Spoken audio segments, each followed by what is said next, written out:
계시신학과 제12호 여자와 용에 대한 전쟁의 예언에 관한 계시록 12장 내용을 증거하도록 하겠습니다. 1절부터 봉독하겠습니다. 하늘에 큰 이적이 보이니 해를 입은 한 여자가 있는데 그 발 아래에는 달이 있고 그 머리에는 12별의 면류관을 썼더라. 이 여자가 아이를 베어 해산하게 되매 아파서 애써 부르짖더라. 하늘에 또 다른 이적이 보이니 보라, 한 큰 붉은 용이 있어 머리가 7이요 뿔이 10이라. 그 여러 머리에 7 면류관이 있는데 그 꼬리가 하늘의 별 3분의 1을 끌어다가 땅에 던지더라. 용이 해산하려는 여자 앞에서 그가 해산하면 그 아이를 삼키고자 하더니 여자가 아들을 낳으니 이는 장차 철장으로 만국을 다스릴 남자라. 그 아이를 하나님 앞과 그 보좌 앞으로 올려가더라. 그 여자가 광야로 도망하며 거기서 1260일 동안 저를 양육하기 위하여 하나님의 예비하신 곳이 있더라. 아멘. 계시록 12장 1절로 6절까지 봉독해 드렸습니다. 오늘 이 말씀을 통해서 여자와 용에 대한 전쟁의 예언이라는 내용으로서 진행을 하도록 하겠습니다. 먼저 성경이라는 것은 많은 비유와 또한 상징으로 기록되었다라는 것을 알 수가 있습니다. 그러므로 이 성경은 그냥 문자적으로 사람의 생각으로 하나님의 뜻을 결코 알 수가 없습니다. 성령의 감동을 받을 때에만이 하나님의 깊은 것을 통달하는 그런 축복이 있게 될 줄로 믿습니다. 사람의 사정을 아는 것도 쉬운 것이 아닙니다. 사람의 영을 받지 않고서는 사람의 사정을 알 수가 없는 것입니다. 이와 마찬가지로 하나님의 사정을 아는 것도 하나님의 영, 성령을 받지 아니하면 결코 하나님의 뜻을 알 수 없다라고 말씀을 드릴 수가 있겠습니다. 여러분들은 세상의 영을 받는 시간이 아니라 하나님께로 온 영을 받아서 하나님의 깊은 것을 깨닫는 그러한 귀한 시간이 되기를 원합니다. 또한 계시록 5장 1절 말씀에 보시면 성경은 안팎으로 기록되었다라고 말씀하고 있습니다. 곧 안으로 기록되어 있고 밖으로 기록되어 있다.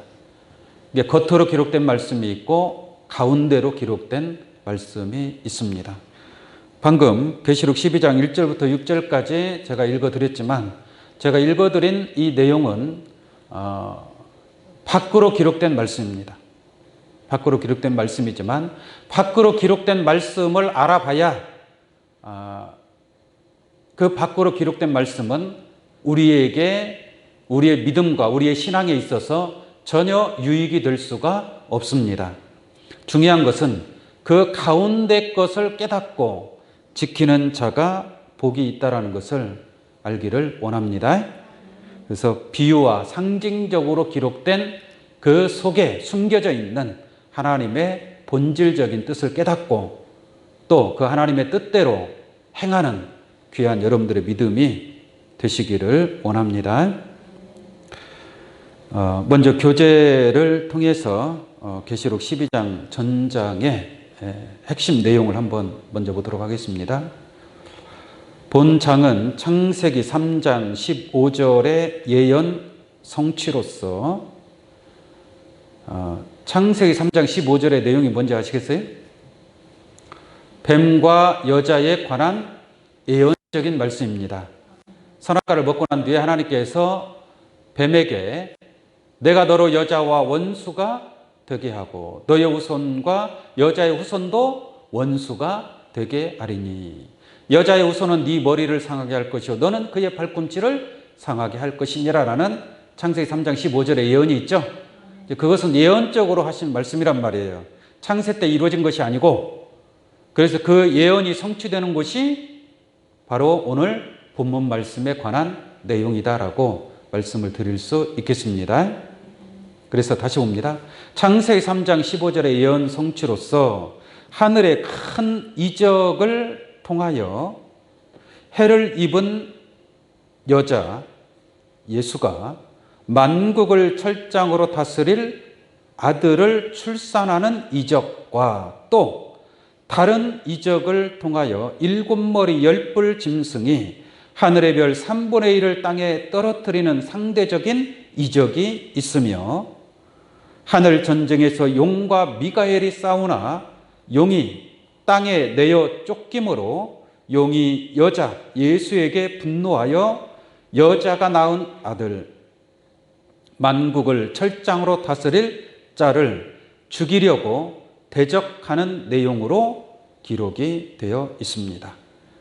그리고 10장의 작은 책을 받아 먹은 자와 또 7장에 인치는 자와 또 오늘 본 말씀에 기록된 본장의 만국을 철장으로 다스리는 사명을 받은 여자의 아들은 동일한 인물임을 알 수가 있겠습니다.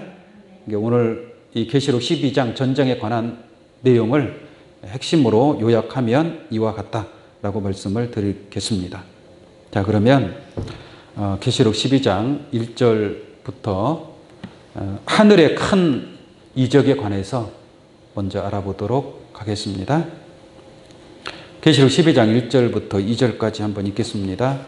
하늘의 큰 이적이 보이니 해를 입은 한 여자가 있는데 그 발 아래에는 달이 있고 그 머리에는 12별의 면류관을 썼더라. 이 여자가 아이를 베어 해산하게 되매 아파서 애써 부르짖더라 라고 말씀하고 있습니다. 이것이 첫 번째 하늘의 이적입니다. 하늘의 이적이고 2번을 보면 또 다른 이적이 있죠. 또 다른 이적이 있습니다. 그래서 계시록 12장 3절에는 하늘에 또 다른 이적이 보이니 보라 한 큰 붉은 용이 있어 그랬죠. 그래서 하늘에 두 가지 이적을 보여주는데 하나는 해를 입은 한 여자가 출현하는 그런 내용이고 또 하나는 한 큰 붉은 용이 나타나는 그런 내용으로 기록이 되어 있습니다. 먼저 첫 번째 보여주는 하늘에 큰 이적이 보이니 라고 했는데 이것은 땅에서 볼 수 있는 이적이 아닙니다. 땅에 속한 이적이 아니라 하늘에 큰 이적이 보이니 라고 했기 때문에 이것은 하늘에서 이루어지는 일이다라는 것을 먼저 깨우침을 받기를 원합니다. 그 다음에 해를 입은 한 여자가 있는데 그 발 아래에는 달이 있고 그 머리에는 12별의 면류관을 썼더라라고 말씀하고 있습니다. 그 해를 입은 한 여자가 있는데 라고 했는데 하늘에 해를 입은 한 여자가 있는데 해는 뭐예요? 해는 태양 아닙니까? 태양. 태양의 온도가 몇 도예요? 안 재봐서 모르죠. 6,000도입니다. 6,000도.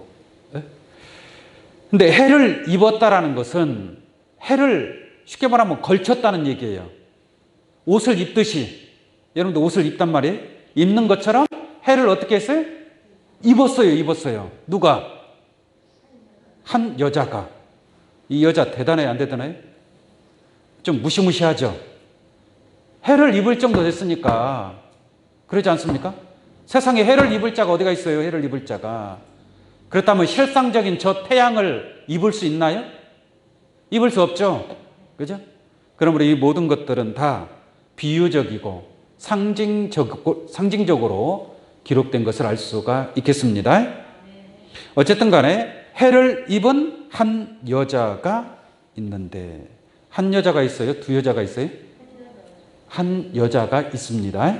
한 여자가 있는데 그 발 아래에는 뭐가 있고요? 달이 있고. 참 이것도 대단하죠. 그죠? 그 발 아래에는 달이 있고. 그러니까 달을 발 아래에 있으니까 마치 신발처럼 신었다는 얘기죠. 신발처럼. 그 발 아래에는 달이 있고 그 머리에는 12별의 면류관을 썼더라 라고 말씀하고 있거든요. 과연 이 여자가 누구냐? 많은 신학자들이 이 여자에 관해서 많이 연구를 하겠죠. 도대체 이게 무슨 말이냐 하고서 이 여자에 관해서 많은 신학자들이 연구를 합니다. 결국 나오는 답이 뭐냐? 이 여자는 마리아를 가리키고 있다. 마리아를 가리키고 있다. 왜 마리아를 가리키고 있느냐? 이 여자가 아이를 낳거든요. 아이를 낳아요. 2절 말씀 보니까 이 여자가 아이를 베어 해산하게 되매 아파서 애써 부르짖더라 그랬죠. 그러니까 여자가 아이를 낳는데 그 아이가 누구냐면은 계시록 12장 5절 한번 보겠습니다. 5절. 여자가 아들을 낳으니 그랬죠. 이 여자가 바로 해를 입은 여자인 줄로 믿습니다. 그 해를 입은 여자가 아들을 낳으니 이는 장차 철장으로 만국을 다스릴 뭐예요? 남자라고 말씀하고 있단 말이에요. 그러니까 철장으로 만국을 다스릴 남자는 예수 그리스도이기 때문에 이 예수 그리스도를 낳은 여자는 당연히 누구겠어요? 마리아라고 해석이 가능하겠죠. 그래서 이 여자를 마리아로 해석하는 분들이, 그런 신학자들이 들어있고, 또 어떤 사람은 어떻게 해석을 하느냐? 이 여자는 교회를 상징하고 있다. 교회. 네? 교회라는 것은 이 건물이 교회가 아니죠. 그죠? 교회라는 것은 그리스도의 몸이기 때문에 그리스도 예수 안에 있는 성도들을 가리켜서 교회라고 표현을 하는 겁니다. 그래서 이 여자는 그러한 교회를 상징하고 있다. 모든 성도들, 모든 하나님을 믿는 하나님의 백성들을 가리키고 있다. 그렇게 해석을 하는 사람도 있습니다. 그래서 교회를 통해서 만국을 철장으로 다스릴 그 남자 예수 그리스도가 탄생하셨다. 그렇게 얘기를 하는데, 이 계시록은 과거사의 말씀이에요? 미래적인 말씀이에요? 예언의 말씀이란 말이에요. 예언의 말씀. 앞으로 되어질 일을 미리 앞서서 기록한 것이 바로 계시록인 줄로 믿습니다. 그럼 마리아가 아기 예수를 낳은 것은 미래적인 거예요? 과거에 있었던 일이에요? 이미 2000년 전에 있었던 일이잖아요. 2000년 전에 있었던 아기 예수, 마리아가 베들레헴에서 예수를 탄생한 그 내용을 지금 계시록 12장에다가 기록할 필요가 있어요, 없어요? 없지 않습니까? 이것은 앞으로 이루어질 예언의 말씀을 기록한 것이지 지난 과거사를 기록한 말씀이 아니다라는 것을 우리가 깨달아야 될 줄로 믿습니다. 그러므로 여기서 해를 입은 한 여자라는 것은 비유적으로 하는 말이지 진짜 마리아를 가리키거나 또한 교회를 가리키거나 그러한 것이 아니라 상징적으로 비유적으로 하신 말씀인 줄로 믿습니다. 그럼 이 해를 입은 한 여자는 여자의 정체에 관해서 한번 성경적으로 알아보도록 하겠습니다.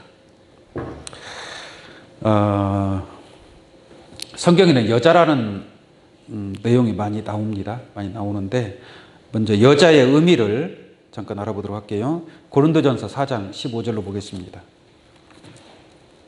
여러분들 교재에 다 성경 구절이 있으니까 성경으로 보시면 되겠습니다. 고린도전서 4장 15절입니다. 그리스도 안에서 일만 스승이 있으되 아비는 많지 아니하니 그리스도 예수 안에서 복음으로써 내가 너희를 낳았음이니라 라고 말씀하고 있습니다. 이게 사도 바울이 그리스도 안에 많은 스승이 있지만 일만 스승이 있으되 아비는 많지 아니하니 그리스도 예수 안에서 복음으로써 내가 너희를 낳았다라고 얘기를 합니다. 사도 바울은 여자예요, 남자예요? 남자죠. 남자인데도 불구하고 내가 너희를 뭐 했다? 낳았다라고 얘기를 해요. 복음으로써 낳았다는 얘기예요. 그러니까 육신적으로 아기를 낳았다는 얘기예요? 영적으로 자녀를 낳았다는 얘기예요? 영적으로 고린도 교인들을 말씀으로 전도해서 뭐 했다는 얘기예요? 낳았다라는 얘기잖아요. 고린도에 하나님의 자녀들이 없었는데 사도 바울이 복음으로 말씀을 전파해서 많은 하나님의 자녀를 복음으로써 내가 너희를 낳았다라고 표현하는 줄로 믿습니다. 그러므로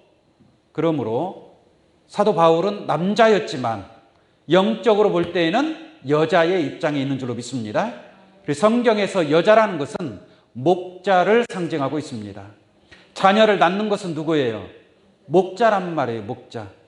목자가 양들을 인도하는 것처럼 목자가 전도를 해서 복음을 전해서 자녀를 낳는다라는 얘기예요. 그래서 육신적으로 보면은 여자가 자식을 낳는 것처럼 영적으로 볼 때에도 여자의 입장에 있는 목자가 자녀를 낳는 줄로 믿습니다. 그래서 사도 바울은 내가 복음으로써 너희를 낳았다 이렇게 말씀하고 있습니다. 고린도 전서 후서 다음에 갈라디아서 4장 19절로 한번 보겠습니다. 여기도 마찬가지로 나의 자녀들아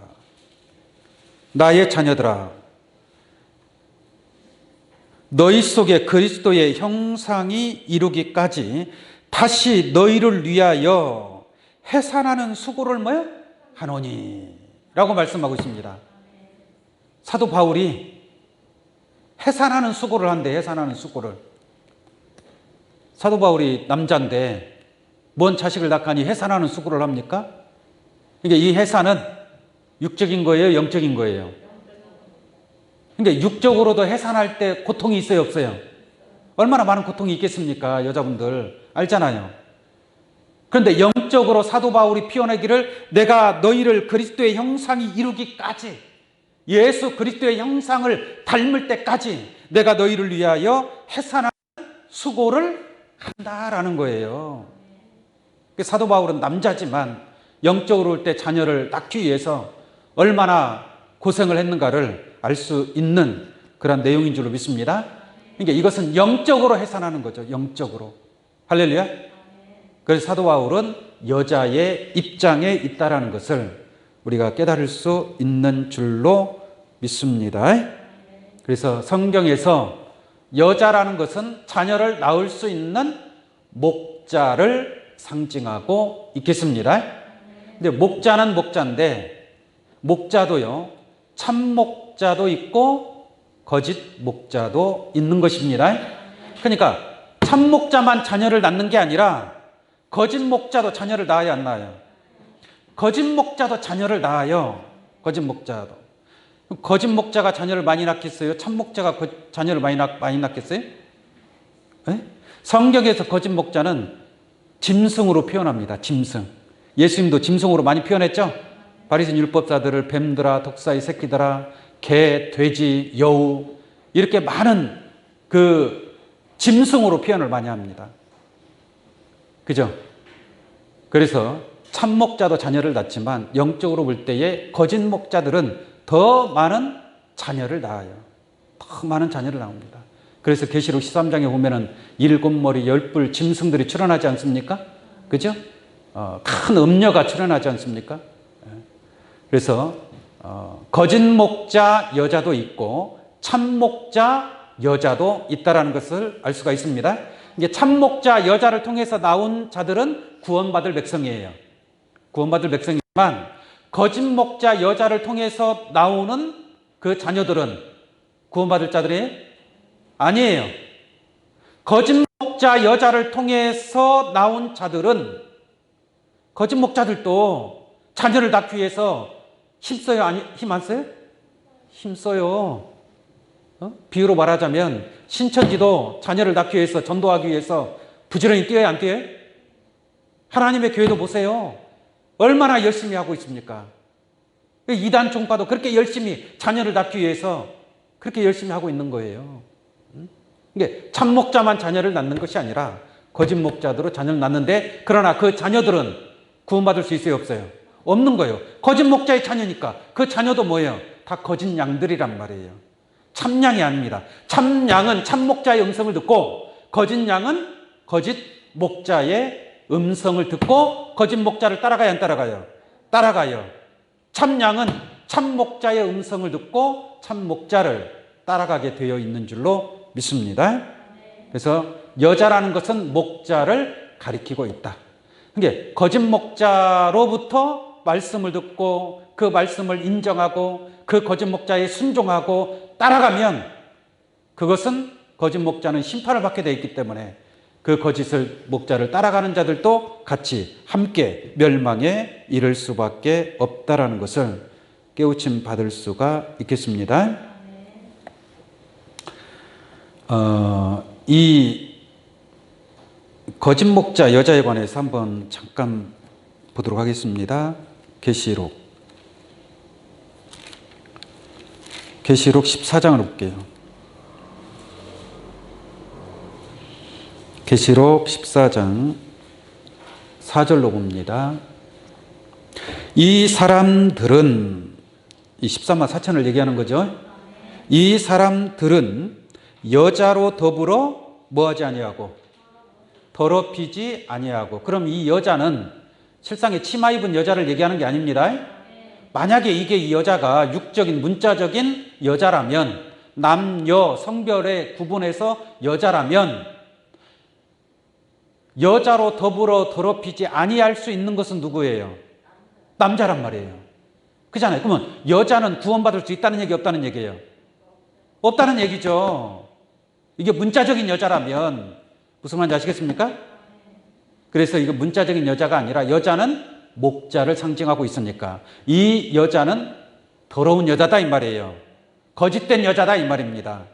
그러니까 깨끗한 여자가 있고 슬기로운 처녀와 같이 깨끗한 여자가 있고, 또한 이 더러운 여자도 있다는 것을 알기를 원합니다. 그래서 14만 4천은 이 사람들은 여자로 더불어 뭐하지 아니하고 더럽히지 아니한 자들인 줄로 믿습니다. 계시록 2장을 한번 보겠습니다. 계시록 2장 20절로 봅니다. 지금 두아디라 교회에 관한 내용 중에 이런 말이 있어요. 그러나 네게 책망할 일이 있노라. 뭘 책망하느냐? 자칭 선지자라 하는, 이게 자칭 선지자니까 참 선지자예요, 거짓 선지자예요? 거짓 선지자죠, 거짓 선지자. 그러니까 자칭 선지자라 하는 뭐라 그래요? 여자라고 얘기하잖아요. 이게 자칭 선지자는 다 뭐예요? 여자란 말이에요, 여자. 거짓 선지자들은 자칭 선지자라 하는 여자 이세벨을 네가 용납하비니. 이게 거짓 선지자죠, 거짓 선지자. 그가 내 종을 가르쳐 깨어 행음하게 하고 우상의 제물을 먹게 하는도다 그랬죠. 이렇게 여자로 더불어 이게 더럽히는 거란 말이에요. 여자로 더불어. 그러나 14만 4천은 여자로 더불어 뭐하지 않았다? 더럽히지 아니한 자들이, 깨끗한 자들인 줄로 믿습니다. 거짓 목자를 가까이 하면 돼야 안 돼요? 안 되는 거죠. 거짓 목자를 자꾸 거짓 목자를 한 번 만나 두 번 만나면 거짓 목자에게 말씀을 먹어요, 안 먹어요? 먹는 거예요, 먹는 거예요. 그게 뭐 하는 거예요? 그게 더럽혀지는 신앙이 되는 거예요, 더럽혀지는 신앙이. 계시록 17장 한번 보겠습니다. 계시록 17장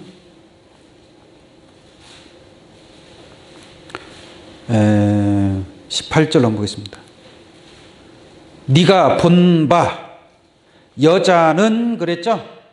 네가 본 바 여자는 땅의 임금들을 다스리는 큰 성이라 하더라라고 말씀하고 있습니다. 그러니까 여자를 뭘로 또 비유하고 있는 거예요? 큰 성.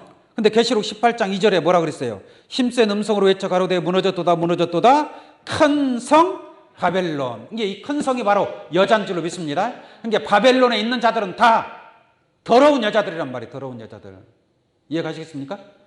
더러운 여자들이기 때문에 귀신의 처소와 각종 더러운 영이 모이는 것과 각종 더럽고 가증한 자들이 모이는 곳이 바로 바벨론으로 나타나고 있는 줄로 믿습니다. 이게 다 거짓 목자들이 모인 곳이에요. 거짓 목자들이. 거짓된 자들이 수많은 교파와 교단과 더러운 비진리를 가진 자들이 모인 것이 바로 바벨론이다라고 말씀을 드릴 수가 있겠습니다. 자, 3절, 계시록 17장 3절 한번 보겠습니다. 17장 3절. 큰 성이라고도 하고 큰 음녀라고도 하는데 3절 곧 성령으로 나를 데리고 광야로 가니라. 내가 보니 이 여자가 붉은빛 짐승을 탔는데 그랬죠? 붉은빛 짐승을 탔는데 그 짐승의 몸에 참남된 이름들이 뭐예요? 가득하다. 이 여자가 붉은빛 짐승을 탔는데 참남된 이름, 가증한 이름들입니다. 가증한 이름들. 그러니까 이 바벨론에 속한 모든 자들은 다 참남되고 가증한 자들이다라고 설명을 드릴 수 있겠습니다. 자, 그래서 여자에 관해서 제가 말씀을 드리고 있는 거예요. 이게 참목자 여자가 있고 거짓 목자 여자가 존재하는 줄로 믿습니다. 그러나 오늘 본문 말씀에 계시록 12장 기록된 해를 입은 여자는 참목자를 가리키겠어요? 거짓 목자를 가리키겠어요? 참목자 여자를 가리키고 있는 줄로 믿습니다. 이게 그 참목자를 통해서 나온 게 누구냐? 만국을 철장으로 다스릴 남자라 이 말이에요. 네? 남자라. 자, 오늘 12장 1절 다시 봅니다. 하늘에 큰 이적이 보이니 해를 입은 한 여자가 있는데, 이제 여자가 목자라는 건 알았죠? 근데 목자는 목자인데 한 목자, 한 여자가 있다라고 했습니까? 한 목자가 있다라는 얘기예요. 다만 그는 뭘 입어야 돼요? 뭐를 입어야 돼요? 해를 입은 한 여자라고 했잖아요. 그러니까 해를 입은 목자가 나타나야 되겠죠. 그 해라는 것은 아까도 얘기했지만 저 육천도에 태양을 입을 수 있어요, 없어요? 없지 않습니까? 성경에서 해라는 것은 무엇을 가리키느냐? 시편 84편 11절 말씀 보시면 여호와 하나님은 무엇이요? 해요. 해를 입었다는 것은 무엇을 입었다는 얘기예요? 하나님을 입었다는 얘기죠. 하나님의 빛을 입었다는 얘기죠. 그래서 하나님은 빛이시오라고 한 줄로 믿습니다. 요한일서 1장 5절 말씀에 보면 하나님은 빛이시오. 그리고 요한복음 1장 1절 말씀 보시면 말씀이 곧 누구라? 하나님이십니다. 이게 해를 입었다라는 것은 하나님을 입는다는 얘기고, 하나님은 영이신데 하나님의 그 영을 입는다라는 것은 곧 말씀이 곧 하나님이니까 하나님의 말씀을 옷 입은 자인 줄로 믿습니다. 그러므로 이 여자를 통해서 해의 빛이 나게 될 줄로 믿습니다. 마태복음 17장 1절 말씀 보면 예수님께서 베드로와 야고보와 요한을 데리고 따로 높은 산에 올라갔어요. 올라가서 기도하는데 예수 그리스도의 얼굴이 뭐같이 빛난다 그랬어요? 해같이 빛나며 라고 말씀하고 있는 줄로 믿습니다. 그러니까 해를 입은 자는 누구밖에 없어요?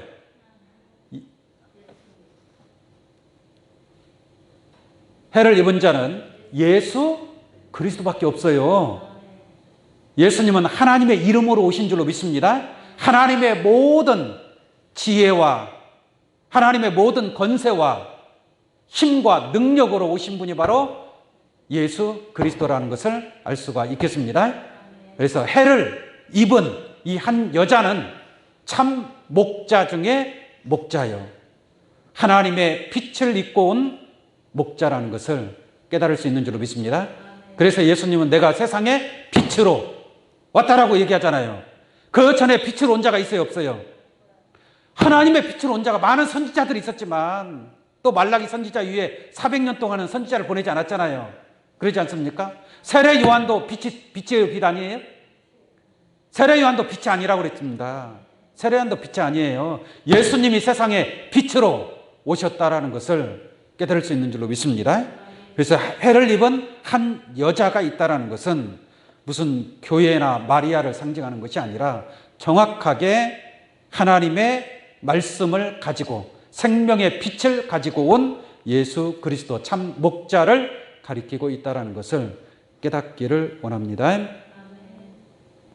그 다음에 그 발 아래에는 달이 있고 머리에는 12별의 면류관을 썼더라 그랬죠. 창세기 37장 9절 말씀 보면 이런 말씀이 있어요. 요셉이가 꿈을 꿨는데 해와 달과 11별이 나에게 뭐예요? 절하더라 라는 꿈을 꿨단 말이에요. 근데 그것이 진짜 저 해와 달과 11별이 절을 했다는 얘기가 아니라 그럼 비유적인 말이죠.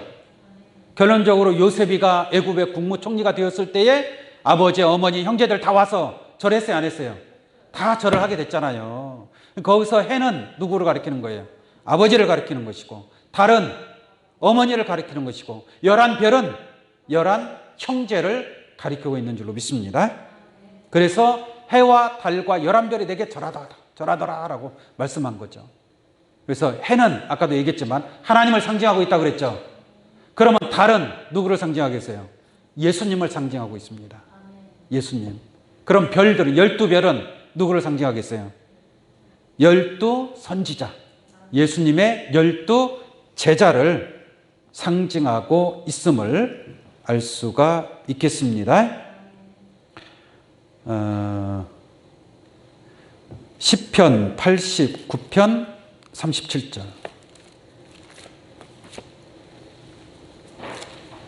시편 89편 37절로 보겠습니다.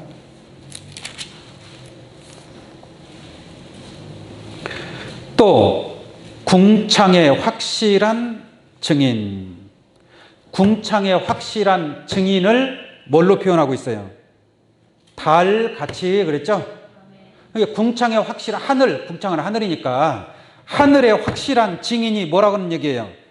달이다, 달. 달같이 영원히 견고케 되리라 하셨도다라고 말씀하고 있습니다. 예수님은 계시록 1장 5절 말씀 보면은 충성된 증인으로 라는 말씀이 있습니다. 충성된 증인으로 죽은 자들 가운데에서 먼저 나시고 땅의 임금들의 머리가 되신 예수 그리스도로 말미암아라고 한 줄로 믿습니다. 예수님이 충성된 증인, 하나님의 하늘에서 보고 들은 것을 증거하는 증인인 줄로 믿습니다. 그러니까 예수님은 달과 같은 그러한 분이다라고 말씀을 드릴 수 있겠습니다. 하나님 태양의 빛을 받아서 달은 그 빛을 받아서 반사를 하잖아요. 그러니까 예수님은 하나님의 빛을 받아서 세상에 빛을 비추는 것처럼 바로 달과 같은 그러한 모습으로 나타남을 알 수가 있겠습니다. 별들은 다니엘서 12장 3절 말씀 보면은 많은 사람을 옳은 대로 돌아오게 한 자는, 많은 사람을 옳은 대로 돌아오게 하는 것은 사람이잖아요. 그러니까 돌아오게 한 자는 하늘의 별과 같이 빛나리라라고 한 줄로 믿습니다. 그러니까 성경에서 별이라는 것은 선지자들을 가리키는 거예요. 하늘에 수많은 별들이 있잖아요. 그렇게 하늘에 떠 있는 별도 빛이 있잖아요. 빛이. 그런 것처럼 이 선지자들도 하늘의 별로 비유하고 있는 줄로 믿습니다. 가장 큰 빛은 하나님, 해에 비치고 그 다음에 달에 비치고 그 다음에 별에 비치다 라고 말씀드릴 수 있겠습니다. 그래서 계시록 12장 1절에서 해를 입은 한 여자가 있다라고 했는데 이 여자가 곧 누구라는 것을 알 수 있어요? 예수 그리스도를 상징하고 있음을 말씀을 통해서 확실하게 깨달을 수 있는 줄로 믿습니다.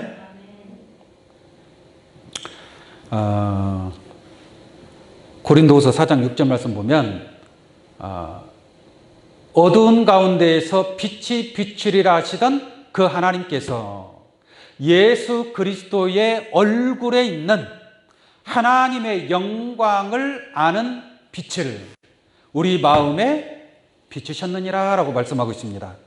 그러니까 예수님의 얼굴에는 뭐가 있어요? 하나님의 영광을 아는 빛이 있다라고 한 줄로 믿습니다. 그래서 해의 빛을 입은 이 한 여자는 오직 예수 그리스도밖에 없다라는 것을 깨우침 받기 바랍니다. 해를 입고 온 자는 예수 말고 다른 사람 있어요, 없어요? 아무도 없단 말이에요. 자, 그 다음 보겠습니다. 계시록 12장 2절 보겠습니다. 2절. 이 여자가 아이를 베어 해산하게 되매. 이 여자가 아이를 베어 해산하게 되매. 이게 여자가 아까 예수님이라고 그랬죠?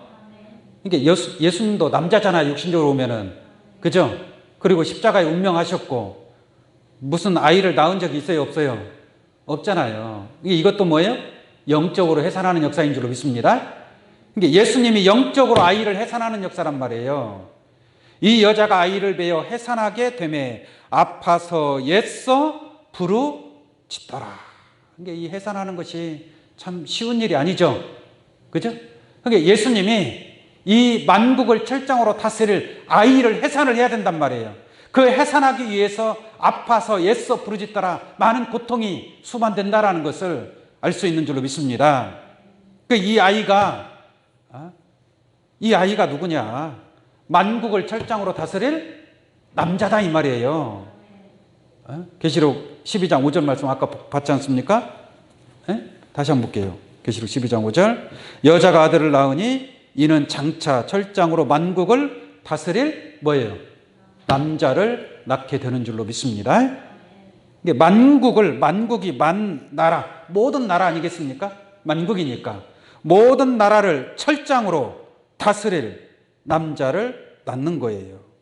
그 낳기까지, 해산하기까지는 많은 고통과 아픔이 있다는 것을 알 수가 있겠죠. 그 고통과 아픔에 관해서 잠깐 한번 보도록 하겠습니다. 요한복음 16장 말씀 보겠습니다. 요한복음 16장 7절로 보겠습니다. 예수님께서 십자가에 운명하시기 직전에 예수님께서 하신 말씀이 되겠습니다. 그러나 내가 너희에게 실상을 말하노니 내가 떠나가는 것이 너희에게 유익이라. 예수님 떠나가신다고 그러죠? 떠나가는 것이 너희에게 유익이라. 내가 떠나가지 아니하면 보혜사가 너희에게로 오시지 아니할 것이요. 가면 내가 그를 너희에게로 뭐하리니? 보내리니라고 했죠. 그러니까 이 보혜사는 누가 낳는 거예요? 보혜사를 누가 세우는 거예요? 예수님이 세우는 것이죠. 그러니까 예수님이 영적으로 보자면 영적으로 해산하는 거예요. 누구를 해산하는 거예요? 보혜사를 해산하는 거예요. 보혜사를. 그러니까 예수님이 보혜사를 해산하기 위해서 내가 너희를 위하여 내가 떠나간다. 내가 떠나가지 아니하면 보혜사가 너희에게로 오시지 아니할 것이요. 내가 떠나감으로 말미암아 보혜사가 너희에게로 온다라는 얘기예요. 그러면 예수님은 떠나갈 때 십자가의 죽음으로 나아가는 줄로 믿습니다. 그러니까 십자가의 그 고통을, 그 아픔을 다 견뎌내야만이 누구를 낳을 수 있는 거예요? 보혜사를 낳을 수 있는 거예요. 그 만국을 철장으로 다스릴 그 보혜사를 낳을 수 있다라는 얘기입니다. 만약에 예수님이 떠나지 않았다면 보혜사가 올 수 없는 거 아니겠습니까? 이사야 53장 말씀 한번 보겠습니다. 이사야 53장 10절로 보겠습니다. 여호와께서 그로 상함을 받게 하시기를 원하사. 그로 상함을 받게 하시기를 원하사라는 것은, 그라는 것은 예수님을 가리켜서 하신 말씀입니다. 그러니까 하나님이 예수가 상함 받는 것을 하나님께서 뭐 했다? 원했다라는 얘기예요. 원했다. 받게 하시기를 원하사 질고를 닿게 하셨은즉 고통을 받게 됐다 이 말이죠. 질고를 당케 하셨은즉 그 영혼을 속건 제물로 드리기에 이르면, 예수님의 영혼을 뭘로 드리는 거예요? 속건 제물로 드리는 거예요. 속건 제물.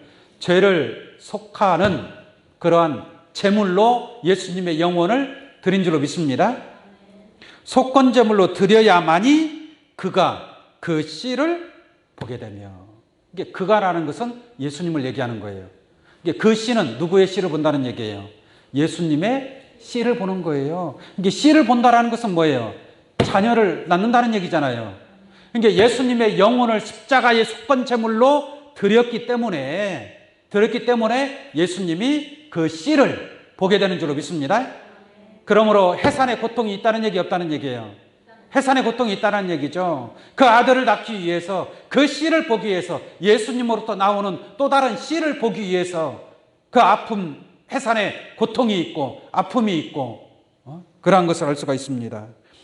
그래서 5절에 보니까 그가 찔림은 우리의 허물을 인하며 그가 상함은 우리의 죄악을 인함이라 라고 말씀한 줄로 믿습니다. 그가 찔리고 상하고 찢기게 맞음으로 말미암아, 그러므로 그 씨를, 만국을 철장으로 다스릴 그 아들, 그 씨를, 후손을 보게 된다라는 것을 깨달을 수 있는 줄로 믿습니다. 그래서 계시록 오늘 본문 말씀에서는 예수님이 해를 입었고 그 발라에는 달이 있고 12배의 면류관을 쓴 예수님이 보혜사, 곧 씨, 만국을 철장으로 다스릴 남자를 해산하게 된다는 것을 우리가 깨달을 수 있는 줄로 믿습니다. 자, 오늘 본 말씀 다시 보겠습니다.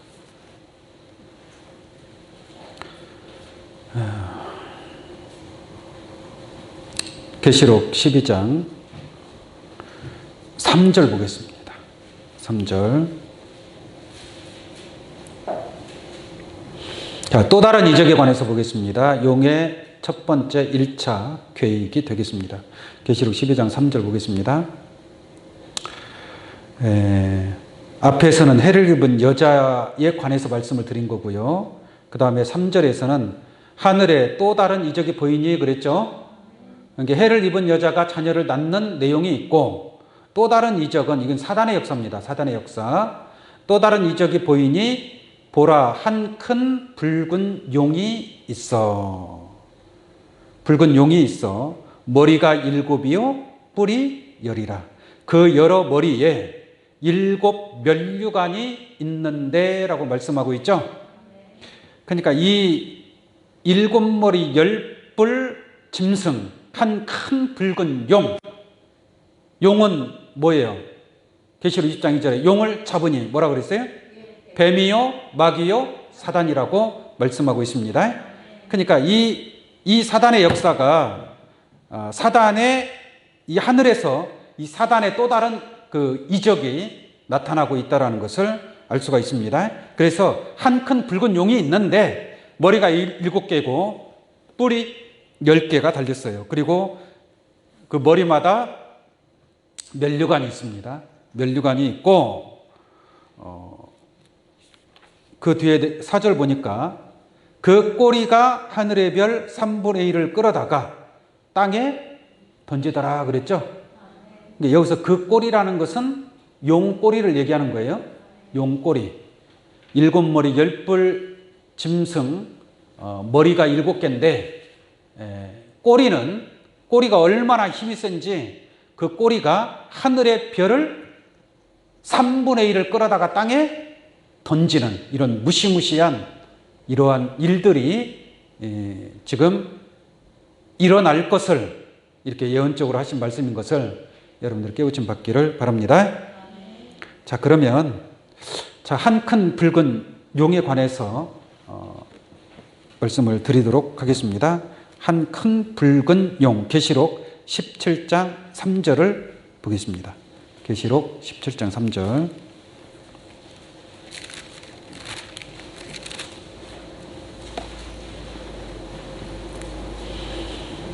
그 성령으로 나를 데리고 광야로 가니라. 내가 보니 여자가 붉은 빛 짐승을 탔는데,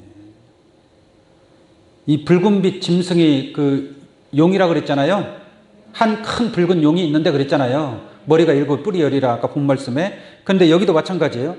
여자가 붉은 빛 짐승을 탔는데 그 짐승의 몸에 참남된 이름들이 가득하고 7머리와 10뿔이 있으며. 결론적으로 이 여자가 큰 성 바벨론이라고 한 줄로 믿습니다.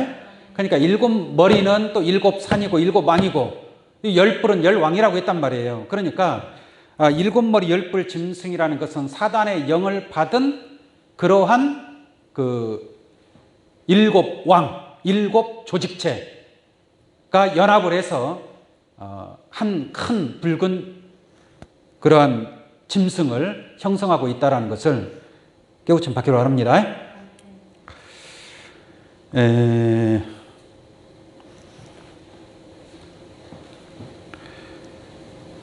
여기서 그 붉은빛 짐승을 여자가 타고 있다고 그랬잖아요. 아까 제가 여자에 관해서 말씀을 드린 바가 있습니다. 17장 1절부터 한번 볼게요. 또 7 대접을 가진 7 천사 중 하나가 와서 내게 말하여 가로되 이리 오라. 많은 물 위에 앉은 큰 음녀에 받을 심판을 네게 보이리라 라고 말씀하고 있습니다. 이 큰 음녀가 곧 붉은빛 짐승을 타고 있는 여자라고 말씀을 드릴 수 있겠습니다. 그리고 17장 15절을 볼게요. 또 천사가 내게 말하되 네가 본 바 음녀에 앉은 물은 백성과 무리와 열국과 방언들이니라 그랬죠. 그러니까 음녀 아래 수많은 사람들이 있어요, 없어요? 수많은 사람들이 있단 말이에요. 그 조직이 엄청나게 크단 말이에요. 그래서 18절에 가서 네가 본 바 여자는 땅의 임금들을 다스리는 큰 성이다라고 말씀하고 있습니다. 그래서 한 큰 붉은 용, 큰 음녀 또는 여자, 큰 성 바벨론, 이와 같이 말씀을 드릴 수 있겠습니다. 결론적으로 이 큰 이 7머리 10뿔 짐승이라 할지라도 결국 이 용은 마지막에 가서는 멸망에 이르게 될 줄로 믿습니다. 결국은 망하는 거예요. 이 사단이는 사단의 일을 하게 돼 있는 겁니다. 사단은 자기 일을 해야 돼요. 하나님의 뜻과 섭리 아래서 사단은 자기의 일을 행할 수밖에 없고, 모든 일이 마치면 용을 잡아야 안 잡아요? 잡아요. 그러니까 하나님의 필요에 의해서 사단을 이용했다가 써먹고 필요할 때 유유적절하게 써먹는단 말이에요. 그리고 더 이상 필요 가치가 없을 때는 용을 잡아서, 용을 잡은 예 뱀이요 마귀의 사단이라 그랬죠. 잡아 일천년 동안 결박하게 되는 줄로 믿습니다.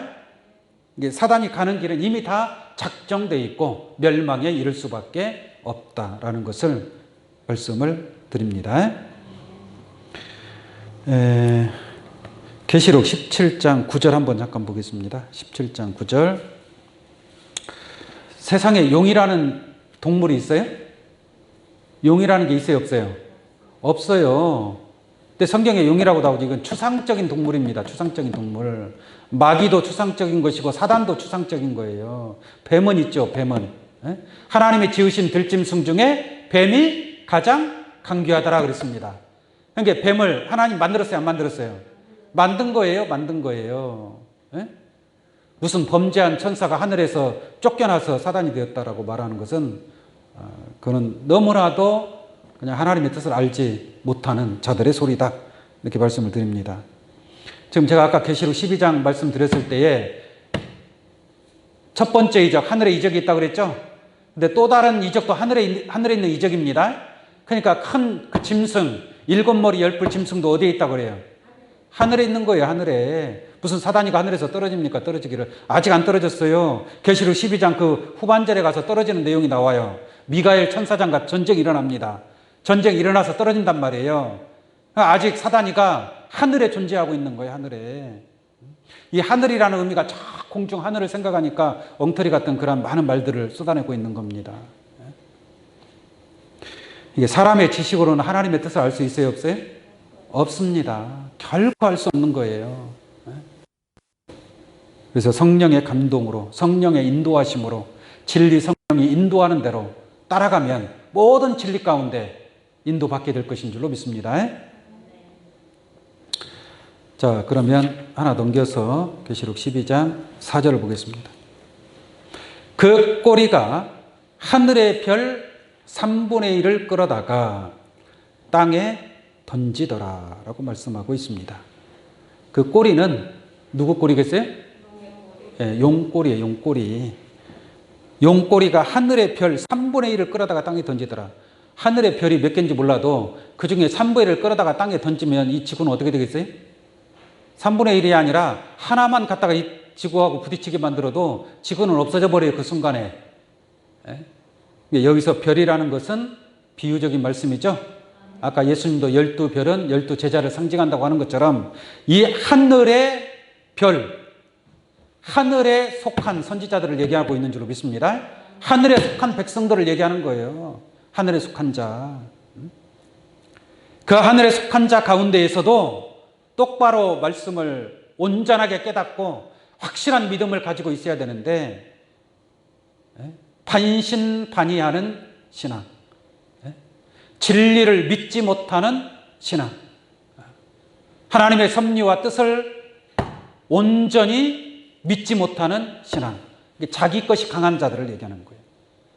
그래서 하늘에 속한 성품도 있지만 땅에 속한 성품, 참 진리의 말씀을 받아들이는 것도 있지만 거짓 목자의 그 말을 믿는 것도 있다 이 말이에요. 이런 속성을 가진, 반신반의하는 속성을 가진 자들이 용꼬리에 휘말려서 땅으로 떨어지는 거예요. 쇠붙이가 그 자석이 지나가면 쇠는 다 달라붙어요, 안 달라붙어요? 달라붙어요. 그러니까 쇠붙이에 달라붙는 속성을 조금이라도 가지고 있으면 그것은 달라붙는 거예요. 자석이 강하면 그 자석에 달라붙는 그 속성이 약해도 달라붙는다니까요. 무슨 말인지 아시겠습니까? 그러나 아예 자석에 달라붙지 않는 속성을 가진 사람은 아무리 자석이 지나가도 따라가요, 안 따라가요?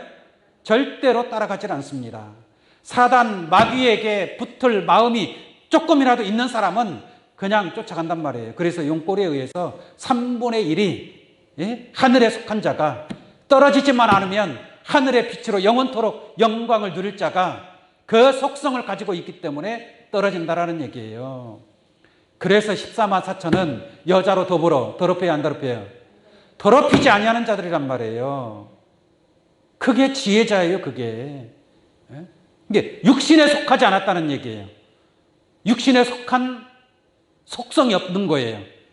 예수님의 속성 100% 예수님과 한 몸을 이룬 자란 말이에요. 그러한 자들이 하늘의 영원한 별로 남아있는 것이지, 앞으로 사단이가 이 7머리 10뿔 짐승 그 꼬리에 의해서 3분의 1이 떨어진다니까요. 꼬리는 뭐냐? 성경에서 꼬리는 선지자를 가리키고 있습니다. 거짓말을 가르치는 선지자를 가리키고 있어요. 머리가 있고 뭐가 있고 꼬리가 있는 거예요. 꼬리가. 아니 교회도, 교회의 머리가 누구예요? 예수님이잖아요. 우리는 교회는 그리스도의 몸인 줄로 믿습니다. 그런 것처럼 이 사단에게 머리 된 자가 있고 꼬리 된 자가 있어요. 꼬리 된 자가. 그래서 우리가 신명기 28장에 보면 머리가 될지언정 뭐가 되지 않게? 꼬리가 되지 않게 해달라고 그랬잖아요. 여러분들 꼬리가 되고 싶어요? 머리가 되고 싶어요? 머리가 되기를 원합니다. 머리 된 자가 돼야 될 거 아닙니까? 꼬리가 되지 말고. 그럼 머리가 되기 위해서 부지런히 노력해야 되겠죠. 그렇지 않습니까? 이사야 9장 14절 한번 보겠습니다.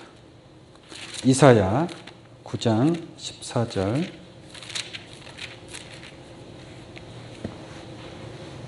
이러므로 여호와께서 하루 사이에 이스라엘의 머리와 꼬리며 종려가지와 갈대를 끊으시리니 머리는 곧 장로와 존귀한 자요 꼬리는 곧 거짓말을 가르치는 선지자라 이렇게 말씀하고 있어요.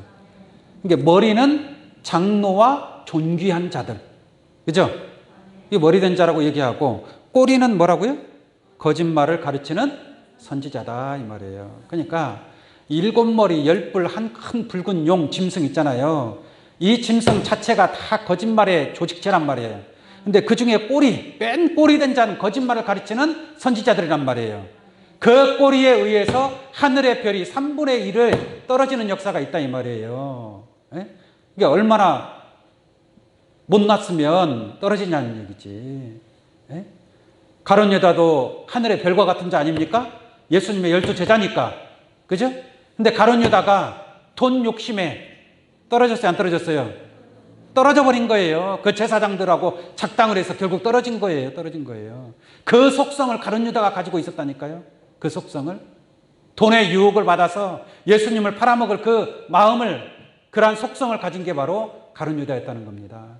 굳게 떨어지듯이 마지막 때에도 하늘의 말씀을 듣고도 땅에 떨어질 3분의 1이 있다는 것은 너무나도 놀라지 아니할 수 없는 그런 내용인 것을 알 수가 있습니다. 여러분들의 신앙, 여러분들이 스스로 지켜야 될 줄로 믿습니다. 내 신앙을 내가 말씀을 깨닫고 내가 지켜가는 거예요. 누가 지켜줍니까? 어린아이의 신앙을 벗어나야 됩니다. 어린아이의 신앙을. 장성한 자의 믿음에 이룰 수 있는 그런 신앙이 되기를 원합니다. 그 다음에 12장 4절 다시 봅니다. 그 꼬리가 하늘의 별 3분의 1을 끌어다가 땅에 던지더라. 용이 해산하려는 여자 앞에서 그가 해산하면 그 아이를 뭐하고자? 삼키고자 하더니 그랬죠? 보세요. 용 꼬리에 의해서 하늘의 별 3분의 1을 끌어다 던져버렸는데 대단하지 않습니까? 그리고 용이 그 여자가 해산하면 만국 철장을 다스릴 남자를 낳는다 그랬잖아요. 지금 해산하려고 막 아파서 애써 부르짖더라라고 하지 않습니까? 이제 금방 나와요, 안 나와요? 나온단 말이에요. 이게 해산만 하면은 그 아이를 뭐요? 삼켜버리고 없애버리려고 한 거예요. 그런데 사실상 2000년 전에도 예수님이 베들레헴에서 태어났을 때 헤롯 왕이 예수를 죽이려고 했어요, 안 했어요? 태어나기만 해봐라. 내가 너는 죽인다. 아주 그냥 기다리고 준비하고 있었잖아요. 그러니까 하나님이 예수님을 애굽으로 피난시킨 줄로 믿습니다. 그러니까 그러한 섭리적으로 이루어지는 거죠. 자, 다시 봅니다. 용이 해산하는 여자 앞에서 그가 해산하면 그 아이를 삼키고자 하더니 5절입니다. 여자가 아들을 낳으니 이는 장차 철장으로 만국을 다스릴 남자라. 할렐루야. 예수님이 해를 입은 여자가 이제 비로소 아이를 낳는단 말이에요. 아이를 낳는다. 이는 장차 철장으로 만국을 다스릴 남자를 낳게 되는 줄로 믿습니다. 그런데 사실상 예수님은 부활하시고 승천하시고 지금 어디 계세요? 하나님 보좌 우편에 계시잖아요. 그럼 우편에 계신 예수님이 뭐 어떻게 실상적으로 아이를 낳는 게 아니죠. 그러니까 이건 영적인 그러한 섭리를 이렇게 상징적으로 표현하고 있는 줄로 믿습니다. 자, 그 뒤에 보겠습니다. 남자라. 그 아이를 하나님 앞과 그 보좌 앞으로 뭐예요? 올려가더라 그랬죠? 그러니까 아이를 낳았는데 그 아이를 하나님 앞과 보좌 앞으로 올려가더라 라고 말씀하고 있습니다. 하나님 앞과 보좌 앞으로 올려간다라는 것은 하나님 앞 보좌 앞으로 올라가니까 하늘 보좌의 비밀을 다 알겠어요? 모르겠어요? 하늘 보좌의 비밀을 다 알 거 아닙니까? 그 지혜가 하늘의 지혜를 얻게 되는 줄로 믿습니다. 하늘 보좌의 가장 깊고 오묘한 하나님의 깊은 것을 깨닫는 그러한 모든 하늘의 비밀을 터득하는 자가, 통달하는 자가 바로 여자가 낳은 만국을 철장으로 다스릴 남자다라고 말씀을 드릴 수가 있겠습니다. 고린도후서 12장 하나 잠깐 보도록 하겠습니다. 사도 바울이 여기에 대해서 예언적으로 하신 말씀이 있는데요. 고린도후서 12장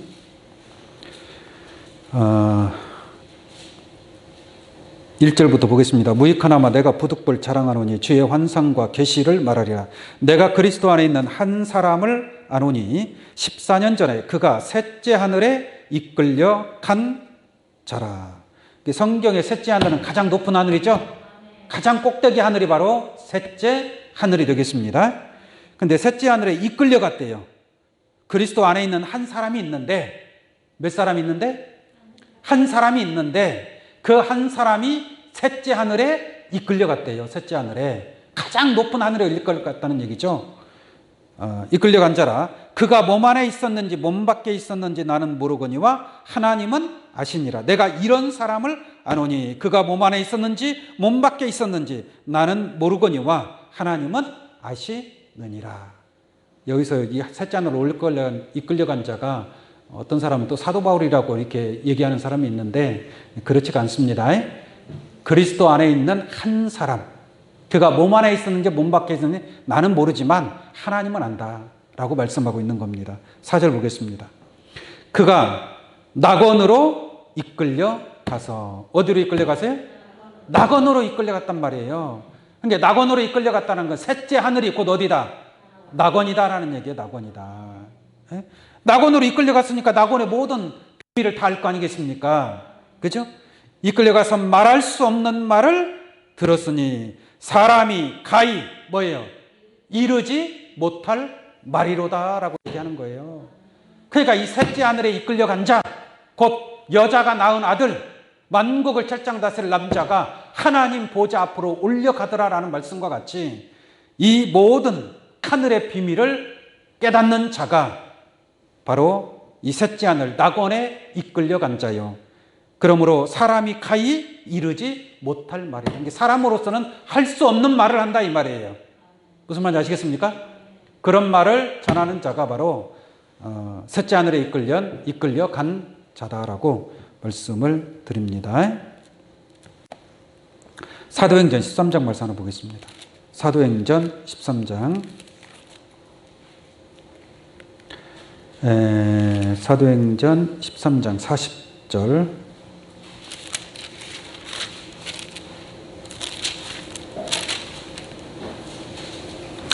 그런즉 너희는 선지자들로 말씀하신 것이 너희에게 미칠까 삼가라 일렀으되 보라 멸시하는 사람들아 너희는 놀라고 망하라.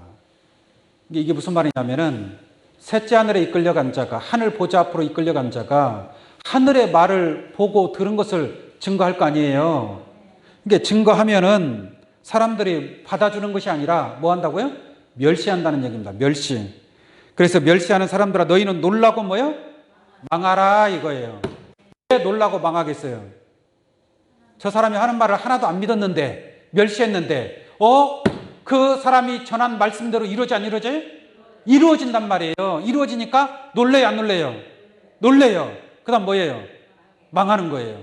노아가 방주를 지차하라고 비가 쏟아질 거니까 홍수로 심판할 거니까 방주를 지차 했는데 믿어요 안 믿어요?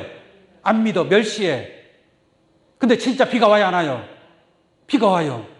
이게 놀래고 뭐 하는 거예요? 망하는 거예요. 마지막 때도 마찬가지입니다. 다시 보겠습니다. 너희 보라 멸시하는 사람들아 너희는 놀라고 망하라. 내가 너희 때를 당하여 한 일을 행할 것이니 사람이 너희에게 이를지라도 뭐예요? 도무지 믿지 못할 일이라. 이게 도무지 믿지 못할 말을 증거하니까 사람들이 믿어야 안 믿겠어요? 안 믿는다니까요. 그래서 적은 무리가 구원받는 거예요. 적은 무리가. 너나 나나 다 믿을 것 같으면 다 구원받죠. 그렇지 않겠습니까? 그러나 믿지 못할 말이라 할지라도 성경에 기록되어 있으면 믿어야 돼요? 안 믿어야 돼요? 믿어야죠. 일곱째 나팔에 순식간에 호련히 변화를 받는다고 하면 믿어야 돼요? 안 믿어야 돼요? 썩을 것이 썩지 아니하 말고 죽을 것이 죽지 아니하 말고 사망이 이김에 기록된 말씀이 응한다고 성경에 기록해놨는데 그거 안 믿으려면 뭐라고 하나님 믿고 예수를 믿어요? 그렇지 않습니까? 이 성경에 기록된 말씀 안 믿으려면 뭐하러 교회 나가냐고요? 뭐하러? 세상으로 나가지. 세상을 돈이나 벌고 잘 먹고 잘 살면 좋은 거 아니겠어요? 계시록에 기록된 말씀 1.1획도 패하지 않냐고 틀림없이 이루어질 줄로 믿습니다. 그 다음에 계시록 12장 6절 보겠습니다. 마지막 6절입니다. 그 여자가 광야로 도망하매 거기서 1260일 동안 저를 양육하기 위하여 하나님의 예비하신 곳이 뭐요? 있더라 라고 말씀하고 있습니다. 자, 여기서 보니까 참 이거 우리가 문자적으로만 보면 여자가 제가 예수님이라고 가르쳤죠. 근데 여자가 광야로 도망가요, 안 도망가요? 도망가죠. 그리고 예수님이 왜 도망가죠? 좀 이해가 안 갈 수가 있겠죠. 그래서 어떤 단체에서는 이 여자를 뭐라고 했냐? 도망갔으니까 야, 이건 배도자다. 에? 배도자, 배신자, 하나님을 배신한 배도자다. 이렇게 얘기하는, 가르치는 그런 아주 무식한 자들도 있습니다. 에? 그러나 이것은 뭐 어디 누구하고 싸워서 져서 도망가는 그러한 차원이 아닙니다. 그런 차원이 아니고, 보세요. 그 여자가 광야로 도망가매 거기서 1260일 동안, 날짜 기한이 있어요, 없어요? 정해졌다는 얘기죠. 그죠? 1260일 동안 저를 양육하기 위하여 하나님의 예비하신 곳이 있더라라고 한 줄로 믿습니다.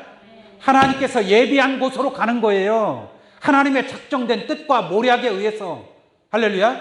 그러니까 하나님이 예비하신 곳으로 1260일 동안 피해 있는 줄로 믿습니다. 엘리야 선지자가 아합왕이 무서워서 그리 시내가에 숨은 게 아니에요.